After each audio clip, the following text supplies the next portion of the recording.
10년 전 저는 캘리포니아 얼바인에서의 사역을 마무리하고 이스라엘 땅을 향해 나갔습니다. 근데 당시에 저를 처음 베델 교회에 불러주셨던 손희식 목사님, 지금은 천국 가셨어요. 근데 당시에는 은퇴 목사님이셨는데 목사님 찾아뵙고 인사를 드렸는데, 함께 식사를 하면서 목사님께서 저에게 해주셨던 몇 가지 목회에 대한 조언의 말씀이 있었습니다. 첫 번째는 두 가지 그 목회에 대한 극단적인 것을 좀 피해라 라고 말씀하셨는데, 너무 이상적인 목회도 피해야 되고 너무 현실적인 목회도 피해야 된다라고 말씀하셨습니다.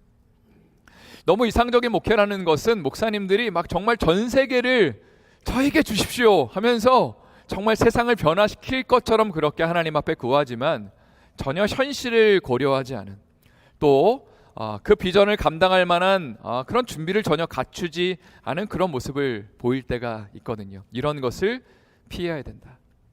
또 목회자들이 너무 현실적인 것만 바라보는 것도 문제가 된다. 내가 예를 들어서 어느 교회에 몇 명의 성도를 목회하고 있고 이걸 또 내가 어떻게 키울지를 인간적으로 생각하고 그리고 마치 회사를 경영하는 것 같은 그런 목회에 대한 관점을 피할 필요가 있다. 그러면서 하나님이 정말 원하시며 기뻐하시는 목회를 한다는 것은 이상과 현실을 좋아하는 것이다 라고 그렇게 조언을 해 주셨습니다. 또 한 가지 말씀을 해 주셨는데, 나중에 목회를 하게 된다면 이런 교회를 좀 꿈꿔라 라고 하셨던 말씀이 뭐냐면, 모든 성도들이 한 명의 영혼을 구원하기 위해 전심전력하는 그런 목회를 꿈꿔라 라고 말씀하셨습니다. 제가 당시에 사역했던 얼바인 베델교회는 캘리포니아 오렌지 카운티에 소위 말해서 돈이 많은 교회, 부자 교회로 알려져 있었고요. 또 미국에서 대표적인 한인교회 중에 하나였습니다. 근데 교회를 갔는데 참 큰 교회라는 생각보다 참 따뜻하구나, 참 가족과 같구나 라는 그런 인상을 참 많이 받았습니다. 또 가장 기억에 남는 사역 두 가지가 있었는데, 첫째는 베델 동산이라고 트레스 디아스 같은 그런 영성 프로그램이었습니다. 여기에 참가자들이 50명 정도 가면 봉사자들이 한 100명 정도가 따라가서 몇 박 며칠 동안 진짜 엄청난 섬김을 베풀게 됩니다. 근데 참가하신 분들보다 봉사하시는 분들이 더 많은 은혜를 받는 것을 보면서 이게 어떻게 가능하지? 라고 질문을 했는데, 아마 봉사하시는 분들 마음 가운데 다 이런 고백이 있었던 것 같아요. 나도 옛날에 이 베델 동산 와서 내 마음이 참 굳어지고 딱딱하고 힘들었는데 예수님 때문에 엎드러지고 깨어져서 뒤집어져서 내 삶이 변화됐습니다 라는 그 감동이 있으니까 나와 비슷한 처지에 있는 이 사람들이 한 명이라도 변화될 수 있으면 하나님, 제가 너무나 기쁠 것 같습니다 라는 마음을 가지고 봉사하니까 그들의 마음 가운데 그런 기쁨과 감격이 넘치는 것을 제가 목도할 수 있었습니다. 또 한 가지 기억에 남는 사역 중 하나는 탈북자들을 섬기는 사역이었습니다. 한 번은 북한을 위한 통곡 기도회라는 것을 그 교회에서 개최를 했었는데, 그때는 좀 규모를 크게 개최를 했습니다. 그래서 미주에 있는 이제 한인 목회자들 200명을 초청을 했는데, 그때의 모든 비행기표와 그리고 모든 참가비를 받지 않고 교회에서 전에 지원을 해줬습니다.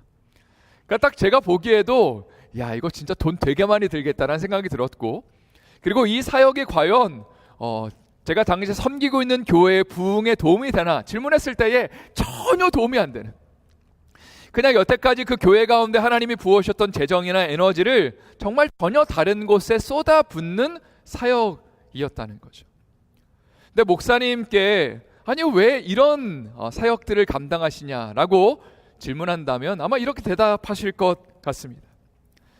세상에서 가장 가난하고 연약한 자들, 깨어진 자들을 섬기라고 우리를 부르셨고 그 하나님 아버지의 마음이 저한테 임했기 때문입니다. 쉽게 말해서 북한만 생각하면, 그 동족들 생각하면 그냥 눈물이 나는 거예요. 그리고 그들을 위해서 무엇을 해야 될지 하나님 앞에 구하는 가운데 우리 교회에 주신 복과 은혜를 이 사람들에게 조금이지만 최선을 다해서 나누는 것이 우리의 사명이고 비전이다라는 마음이 있으셨다는 겁니다. 저희 주님의 교회도 마찬가지라는 생각을 하게 됩니다. 저희 교회가 개척된 지가, 그리고 제가 이제 또 미국에 들어온 지가 딱 6개월 정도가 됐더라고요. 그동안 하나님께서 너무나 많은 것들을 공급하셨고 은혜를 부어주신 것 같아요. 생각보다 많은 성도님들을 보내주시고 또 많은 재정을 채워주셨는데, 그렇다면 이 성도님들과 함께 하나님이 우리에게 주신 그 복을 가지고 과연 어떤 교회를 꿈꿔야 될까? 하나님이 우리에게 주신 비전이 무엇인가를 질문을 해보는 것이고요. 그리고 하나님 주신 비전과 그 이상 꿈을 과연 현실 가운데 어떻게 적용하며 실천할 수 있을지를 또 질문을 해보게 되는 것입니다.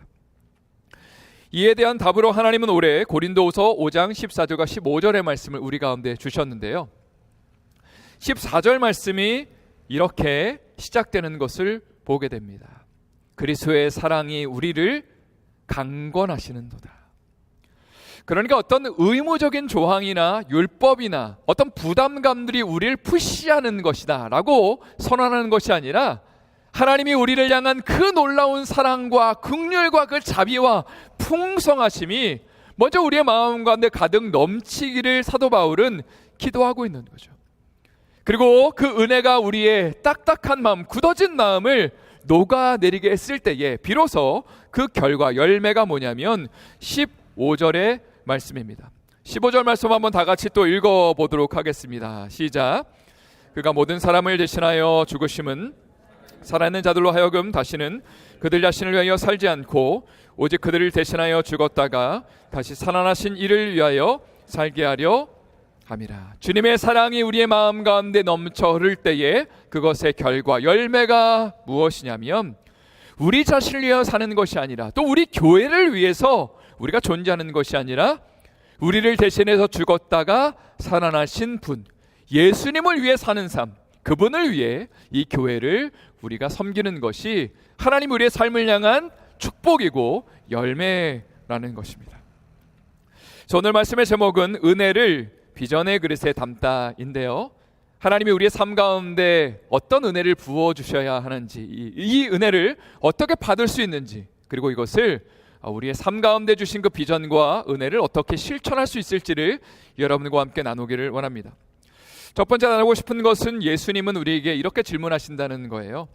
무엇하여 주기를 원하느냐? 내가 뭐 해줄까라고 질문하시는 분이라는 겁니다. 제가 요즘 읽고 있는 책 중 하나가 우리가 몰랐던 예수라는 책인데요. 이 책에서 마가복음 10장에 등장하는 세 사람의 인물을 소개하고 있습니다.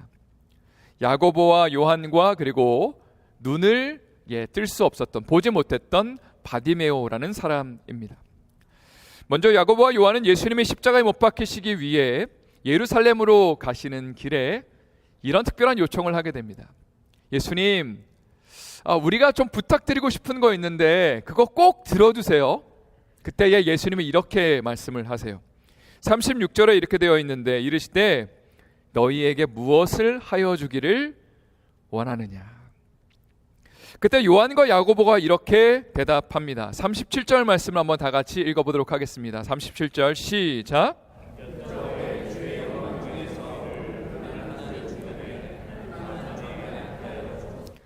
당시 제자들은 예수님이 예루살렘으로 가시는 것이 십자가에 못 박히러 가시는 것이 아니라 로마 제국을 무찌르고 왕이 되러 가신다고 생각했습니다. 그러니까 예수님 왕 되시면 한 명은 예수님의 우편에, 한 명은 좌편에, 우리 좀 중요한 자리, 요직에 앉혀달라고 지금 예수님께 특별한 요청을 하고 있는 거죠. 근데 이에 대해서 예수님은 이렇게 말씀하십니다. 38절 말씀도 한번 다 같이 읽어보겠습니다. 시작.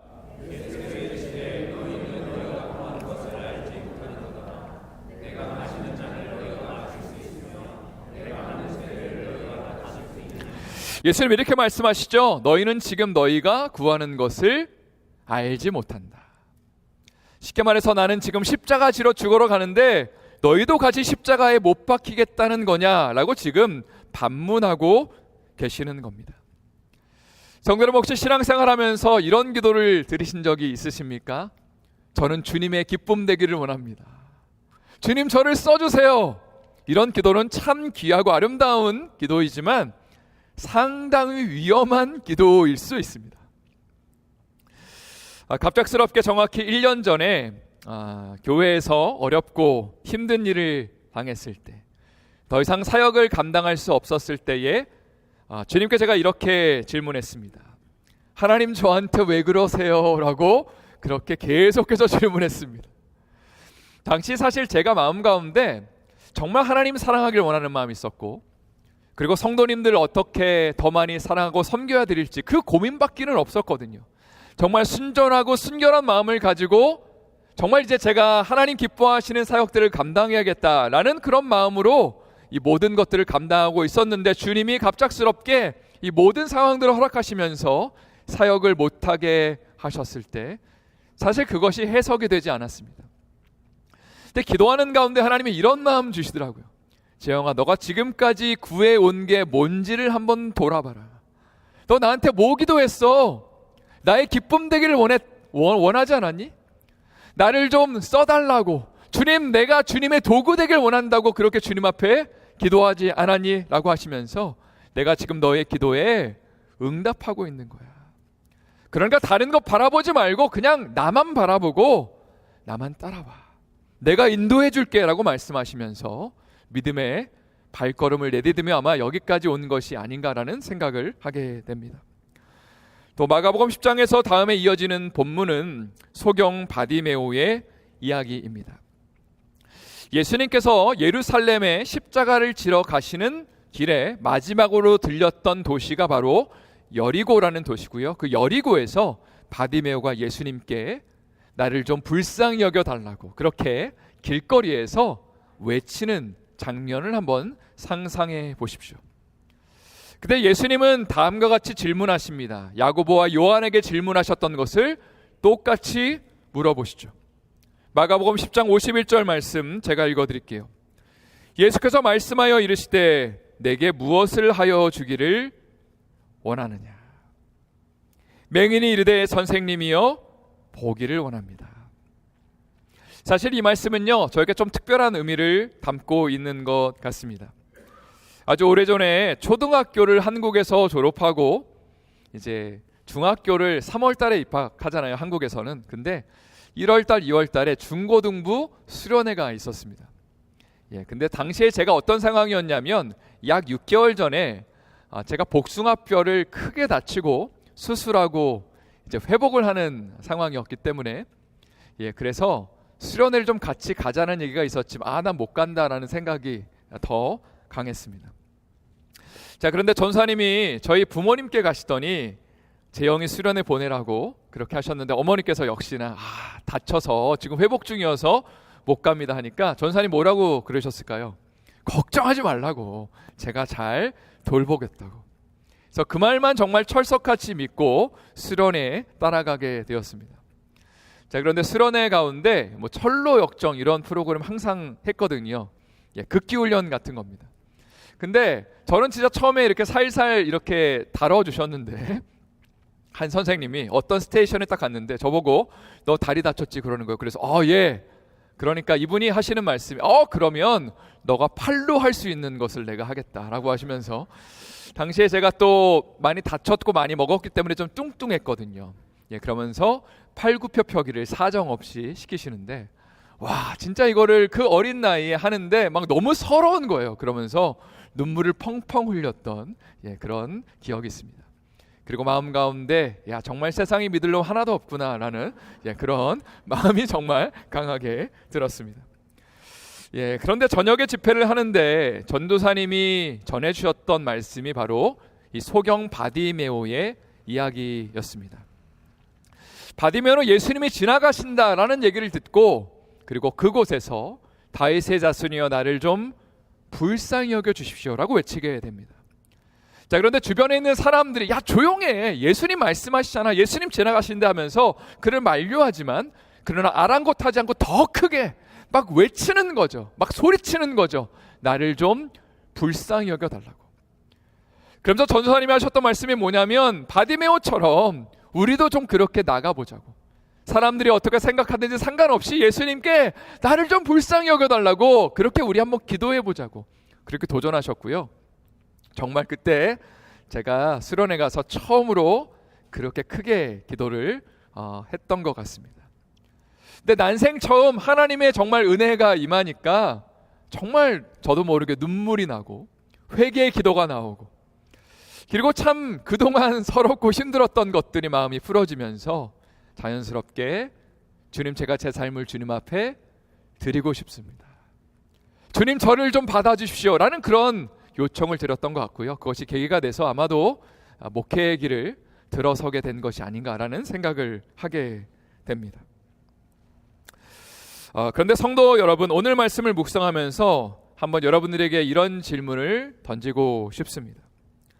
예수님이 우리의 삶에 찾아오셔서 내가 무엇하여 주기를 원하느냐라고 질문하실 때 여러분은 무엇이라고 대답하시겠습니까? 예를 들어 이런 질문에 대해서 이렇게 대답할 수 있겠죠. 예수님, 저 차가 필요합니다. 예수님, 저는 건강이 필요합니다. 이렇게 대답할 수 있겠지만, 저는 여러분들이 바디메오처럼 좀 이렇게 대답했으면 좋겠습니다. 예수님, 저를 불쌍히 여겨주세요. 저는 영적으로 좀 볼 수 있기를 원합니다. 겉으로는 잘 하는 것처럼 보이지만, 문제가 없는 것처럼 보이지만, 저희 답답한 삶의 이 갈증과 갈급함 주님 좀 알아주시고 저의 보이지 않는 이 영적의 눈을 좀 뜨게 해주십시오라고 기도하기를 원한다는 겁니다. 두 번째로 나누고 싶은 것은 누가 진짜 맹인인가, 누가 진짜 앞을 보지 못하는 사람인가에 대한 질문입니다. 앞에서 이야기했던 우리가 몰랐던 예수라는 책에 보면 저자는 야고보와 또 요한 그리고 소경 바디메오의 이야기를 비교하면서 이런 질문을 던집니다. 이 세 사람 중에 누가 진짜 앞을 보지 못하는 사람인가? 아마 이미 눈치챈 분도 계시겠지만 세 사람 중에 진짜 앞을 보지 못하는 사람은 바디메오가 아니라 요한과 야고보였습니다. 일단 이 두 사람은 예수님이 예루살렘으로 가시는 이유를 알지 못하고 있었죠. 오히려 예수님이 왕이 되시면 우리를 좀 높여달라고 요청을 하였습니다. 그리고 이러한 요청의 기저에는 보상에 대한 마음이 있었습니다. 쉽게 말해서 우리가 그래도 12제자 중에 그래도 좀 상위권에 속하는 사람이고, 예수님, 제가 이 정도 헌신하지 않았습니까? 그렇다면 예수님 왕 되시면 이 정도는 보상해 주셔야 되지 않습니까? 라는 어떤 그 보상에 대한 그 심리가 있었다는 겁니다. 예수님도 이런 질문을 하시죠. 너희가 과연 내가 마시는 잔을 마시며 내가 받는 세례를 받을 수 있느냐라는 질문에 대해서 야고보와 요한은 이렇게 대답하죠. 아주 자신감 있게 그럼요 예수님, 우리 할 수 있습니다 라고 그렇게 확신 있게 대답할 수 있었던 이유는 그들의 힘과 능력과 지혜를 의지했기 때문입니다. 그러니까 뭔가 믿을 만한 구석이 자신에게 있었다는 거죠. 그러나 소경 바디메오는 요한과 야고보와 정반대의 모습을 보여줍니다. 당시의 장애인들은 육신적인 연약함뿐 아니라 종교적으로 하나님께 버림받았다라는 인식이 있었습니다. 그러니까 자신의 죄든지 조상의 죄든지 부모의 죄 때문에 잘못으로 인해서 장애를 가지고 태어났다는 잘못된 오해가 사람들의 마음 가운데 존재하고 있었다는 거죠. 그래서 예배 자리에도 당당하게 나아갈 수 없었고 예루살렘 성전 안에 들어갈 수도 없었습니다. 한마디로 말하면 바디메오는 예수님 앞에 나아갈 때 의지할 것이 정말 하나도 없었다는 겁니다. 사람들조차 그를 만류했다고 말씀을 드렸죠. 나를 좀 불쌍히 여겨달라는 그 길거리에서 그 거린이 예수님을 향해서 소리칠 때에 사람들은 조용히 하란 말이야. 너는 예수님께 나갈 자격이 되지 않아. 가만히 있어 라고 사람들이 그렇게 말했다는 거죠. 자, 그러나 그렇기 때문에 바디메오는 은혜라는 개념을 이해할 수 있었습니다. 은혜라는 건 받을 자격이 없는 사람이 예수님께 나갈 때에 주님, 나에게 은혜를 베풀어 주십시오. 나는 받을 자격이 하나도 없지만 주님의 은혜와 긍휼을 구합니다라고 고백할 수 있었다는 것이고, 주님이 그를 긍휼히 여겨주시며 고쳐주셨다는 겁니다. 성도 여러분, 우리가 몰랐던 예수란 책의 저자 데인 오틀런드는 3년 반 동안 예수님을 신실하게 따랐던 야고보와 요한은 결국 영적으로 눈이 먼 사람이라는 것이 드러났고 예수님께 인정을 받지 못했다고 말합니다. 그러나 아무런 자격이 없어 보이는 소경 바디메오는 예수님께 긍휼을 얻고 눈이 떠지는 기적을 맛보게 되죠. 그리고 이러한 장면을 묵상하면서 우리는 이렇게 말한다는 거죠. 이것은 불공평해 보입니다. 이것은 세상의 기준으로 봤을 때에는 이해가 되지 않는 불공평이라는 것이죠. 오늘날의 상황 가운데 이것을 한번 비유해 보기를 원합니다. 우리 가운데 정말로 평생을 신실하게 주님을 섬겨왔던 분들이 아마 이 자리에 계실 겁니다. 그리고 평생을 정말 주님을 따르며 살았는데 이제 막 예수 믿게 된 사람, 근데 그분의 과거를 딱 보니까 정말 엉망진창으로 자기 마음대로 살았던 사람이 이제 막 교회에 오게 된다면 아마 평생 주님을 신실하게 섬겼던 사람은 그분을 향해서 이런 마음을 갖고 있을 겁니다. 적어도 내가 저 사람보다는 신앙생활을 잘했고 예수님께 칭찬받을 거다라는 마음이 우리 마음의 심리 가운데 있다는 거죠. 근데 만약에 예수님이 나를 인정해 주시고 나를 높여주시는 것이 아니라 이제 막 예수님 믿은 사람을 높여주시고 칭찬하신다면 우리는 이렇게 말할 겁니다. This is not fair. 이것은 공평하지 않습니다. 예수님 지금 장난하세요? 제가 여지까지 이렇게 열심히 주님 섬기는 것이 도대체 무슨 의미가 있습니까? 라고 반문을 한다는 거죠. 자, 그러나 데인 오틀런드는 이것이 바로 마가가 자신의 복음서를 쓴 이유라고 말합니다. 쉽게 말해 복음이라는 것은 세상을 통치하시는 왕 예수님께서 종으로 이 땅 가운데 오시는 사건이죠. 무죄 판결을 받으셔야 되는 분이 사형 판결을 받으시는 것입니다. 사자가 어린 양의 취급을 받는 것이고 하나님 앞에 무조건적인 예스를 받아야 되는 분이 노를 받으시고 노를 받아야 되는 우리가 하나님 앞에 예스를 받는 사건이 바로 복음이라는 겁니다. 자, 그러니까 복음이라는 것은 애초에 하나님이 우리를 너무나 사랑하셔서 세상의 공평함이나 공의나 평등이라는 윤리적 질서를 완전히 깨시고 자신의 아들 예수 그리스도를 이 땅 가운데 종으로 보내신 사건입니다. 그리고 세상의 상식이나 방식으로는 해결할 수도 없고 용납될 수도 없는 우리의 연약함이나 상처나 아픔과 우울함과 죄악들을 예수님이 직접 짊어지시는 것, 하나님의 아들이 직접 그것을 짊어지시며 십자가에서 대신 고통당하시는 것이 복음이라는 사건의 의미입니다. 따라서 복음은 10년, 20년, 30년 이상 신앙생활 하신 분들을 향해서 여러분이 이 정도 신앙생활 했으니까 이제는 하나님 앞에 용납받을 겁니다 라고 말하는 것이 아니라 오히려 가난하고 절박해서 아무것도 의지할 것 없다고 고백하는 사람들에게 정말 이제는 은혜와 긍휼과 자비밖에는 구할 게 없어 라고 고백하는 그 절박한 사람들에게 이렇게 말하는 거죠. 바로 당신이야말로 이 은혜의 복음을 받을 자격이 드디어 생겼습니다 라고 말하는 것이 복음의 메시지고 예수님이 우리에게 강조하기를 원하셨던 부분이라는 겁니다. 지난 금요기도회를 인도하면서 하나님께서 저에게 이런 감동을 주셨습니다.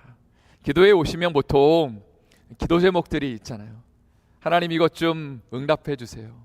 하나님 제가 이런 것들 너무 답답합니다. 좀 이것 좀 해결해 주세요 라는 그런 마음이 다 있으셨던 것 같습니다. 그런데 아무리 열심히 노력해도 문제가 해결되지 않고 아무리 기도해도 하나님이 응답하시지 않을 때 우리는 한숨을 쉬고 낙심하고 낙담하게 될 것입니다. 자, 그런데 바로 그 순간에 내가 할 수 있는 거를 다 하고 난 다음에 낙심하고 낙담했을 때에 할 수 있는 단 한 가지 일이 남아있는데 그게 무엇이며 마치 바디메오가 하나님께 울며 통곡하며 은혜와 긍휼을 구하는 것처럼 하나님 앞에 우리도 엎드러져서 하나님의 자비를 구하는 것입니다. 이렇게 말하는 거죠. 주님 정말로 저는 받을 자격이 없는 사람입니다. 제가 최선을 다했는데, 제가 정말 전심을 다해봤는데 하나님, 제가 이것을 얻을 수가 없네요. 저는 이제 포기합니다. 낙심합니다. 그러나 하나님, 그러니까 저에게 은혜라는 것을 부어주십시오. 하나님, 그러니까 저에게 자비가 필요합니다. 긍휼이 필요합니다. 라고 고백할 수 있다는 것이죠. 성도 여러분, 때로는 신앙생활의 연차나 복음의 지식이나 어떤 주님을 향한 헌신보다 더 중요한 것이 있는데, 그것은 예수님을 향한 절박함과 간절함을 회복하는 것입니다. 별의 신앙생활을 오래 하신 분들에게는 제가 이렇게 열심히 하고 있는데요, 뭔가 문제가 없어 보이는데요 라는 아마 그런 질문을 하게 될 것입니다. 그런데 우리에게 단 한 가지 부족한 것이 있다면 열심히 부족한 것이 아니라 예수님을 처음 만났을 때 그 간절함과 절박함을 회복하는 것. 예수님이 아니면 소망이 없습니다라고 말할 수 있는 것. 사실 우리는요, 여러 가지 삶의 문제들을 직면하면서 이게 좀 해결되면 주님, 내가 살 수 있을 것 같아요 라고 접근합니다. 그러나 우리가 주님 앞에 정말로 필요한 것은 이 문제를 받는 것이 필요한 것이 아니라 예수님을 처음 만났을 때 그 갈급함과 그 간절함과 주님이 아니면 안 돼요 라는 그 마음을 회복하는 것이 우리의 삶의 궁극적인 변화의 시작이라는 거죠. 그리고 기도하는 가운데 하나님이 그 마음을 부어주시면 그냥 울컥하며 마음이 뜨거워지면서 하나님이 주시는 그 담대함과 충만함이 임하게 되는 거죠. 그리고 이 세상의 여러 가지 문제와 어려움들을 뚫고 나갈 수 있는 그 은혜와 힘과 용기를 얻게 된다는 것입니다. 이러한 은혜와 축복이 우리 삶에 넘쳐나시기를 예수님의 이름으로 축원드립니다. 세 번째로 나누고 싶은 것은 은혜를 비전의 그릇에 담아야 한다는 것입니다. 마가복음 9장에 가면 예수님께서 3명의 제자들을 데리고 변화산이라는 곳에 가시게 되죠. 그리고 그곳에서 3명의 제자들은 환상을 보게 됩니다. 그러니까 정말 신비적인 체험을 하는 거죠. 그리고 거기서 모세와 엘리야와 예수님께서 대화하시는 장면을 보면서 베드로가 너무 황홀해서 이런 고백을 합니다. 예수님, 여기 너무 좋은데요? 우리 여기 있고 싶어요 하면서 이곳에 초막을 짓고 초막셋을 짓고 여기서 우리가 살자고 그렇게 제안을 하죠. 근데 예수님은 제자들을 깨워서 산 아래로 내려가시며 이렇게 말씀하십니다. 인자가 죽은 자 가운데서 살아나기 전까지는 너희가 본 것을 아무에게도 이르지 말아라. 누군가가 이 본문을 묵상하면서 이렇게 말을 한 것이 기억납니다. 베드로와 제자들은 신비적인 체험을 한 후에 그곳에 계속 머물기를 원했죠. 소위 말해서 은혜 받고 충만함 받고 기뻐하니까 우리 여기 너무 좋다고 떠나고 싶지 않다고 말했다는 거죠. 그러나 예수님은 신앙생활의 신비적인 체험이나 기쁨으로 끝나는 것이 아니라 오히려 그것이 십자가를 지는 삶, 예루살렘으로 향하는 삶으로 이어져야 됨을 말씀하셨다. 그래서 제자들을 데리고 그 어떤 신비적인 체험 가운데 있는 제자들을 데리고 그들을 이끌고 예루살렘을 향해 나아가시며 십자가라는 사명을 감당하시게 되는 겁니다. 그래서 이런 찬양이 있습니다. 저 장미꽃 위에 이슬이라는 찬양인데 3절 가사가 다음과 같습니다. 밤 깊도록 동산 안에 주와 함께 있으려 하나 괴로운 세상에 할 일 많아서 날 가라명하신다. 여기까지만 제가 부르도록 하겠습니다. 성도 여러분, 오늘 말씀의 제목은 은혜를 비전의 그릇에 담다이죠. 쉽게 말해 우리는 먼저 하나님의 은혜를 맛보아야 되고 이 은혜와 사랑을 충만히 누려야 합니다. 근데 중요한 것은 이 은혜가 차고 넘칠 때에 이것을 비전의 그릇에 담지 않으면 이 은혜가 쉽게 사그라들고 없어진다는 거죠. 자, 다시 말해서 우리의 삶 가운데 하나님 부으시는 그 은혜와 감동이 우리의 삶에 임할 때, 또 하나님께서 우리 가운데 물질의 복도 주시고 시간의 여유도 허락하실 때에 우리가 이것을 만약에 나를 위해서 야, 너무 좋으니까 그냥 내가 이거 즐기자, 누리자 하면서 이 모든 것들을 나를 위해 사용한다면 어느 순간 주님이 이것을 가져가신다는 거죠. 자, 그러나 만약에 하나님이 우리에게 주신 그 풍성한 은혜와 충만함과 여러 가지 물질과 시간의 여유를 비전의 그릇에 담아서 하나님이 정말 기뻐하시는 일을 우리가 감당하게 된다면 그 안에 하나님이 원하시는 열매가 맺혀지게 되고 우리가 상상할 수 없는 기쁨과 감사와 감격이 거기서 넘쳐나게 된다는 것입니다. 말씀을 마무리하면서 적용적 차원에서 은혜를 비전의 그릇에 담기 위한 두 가지 구체적인 좀 적용점들을 여러분과 함께 나누고 싶습니다.